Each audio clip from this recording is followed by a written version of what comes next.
कहेला जमाना। सुन पगली रे पागल कहेला जमाना।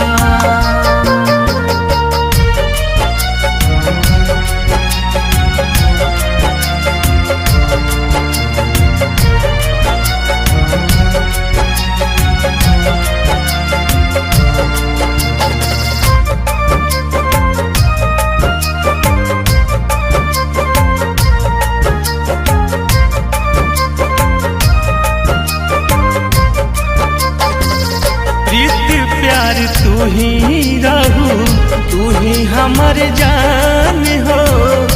तोहरा के मन ले रही दिल से भगवान हो।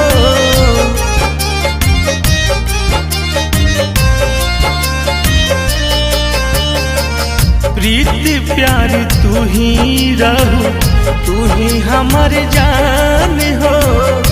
तोहरा के मन ले रही दिल से भगवान हो। कवन कारण जार करके हमसे टकरार करके दिल से बनैलू बेगाना है।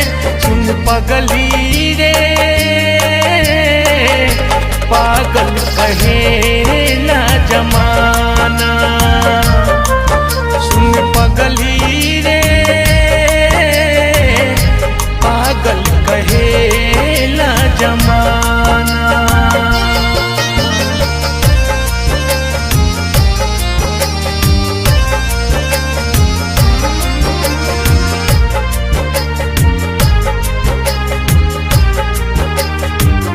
हमके मैं खाना के आदत धराई के बाड़ू खुश दोसरा के गोरबा में जाई के।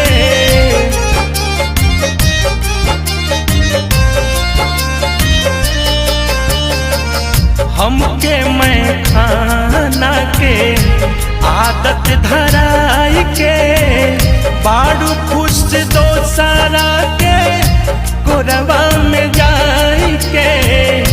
रोज रोज शराब पीही घुट घुट के कैसे जीही, जिए के न छोड़लू तू बहाना है।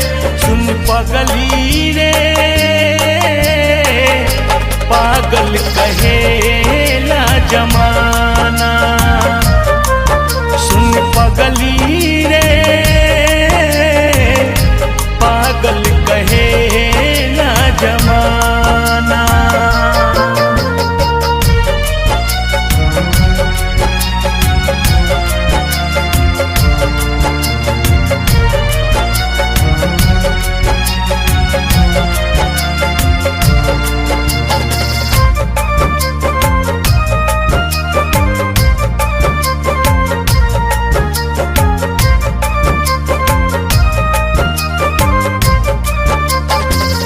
पागल हो जइहे जान तोहर रिंकू ओझा।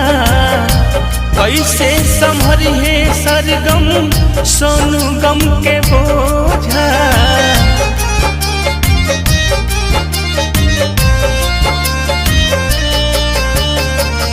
पागल हो जइहे जान तोहर रिंकू ओझा। कैसे संभरिहे सरगम बंटी गम के बोझा। किस्मत गरीब बाटे फूटल नसीब बाटे। तू ही रहू धन दौलत खजाना है। सुन पगली रे पागल कहेला जमाना। सुन पगली रे पागल कहेला जमाना। लगता कि मर जाई ना तो जहर खाई। लोगवा के सुनी सुनता लगता कि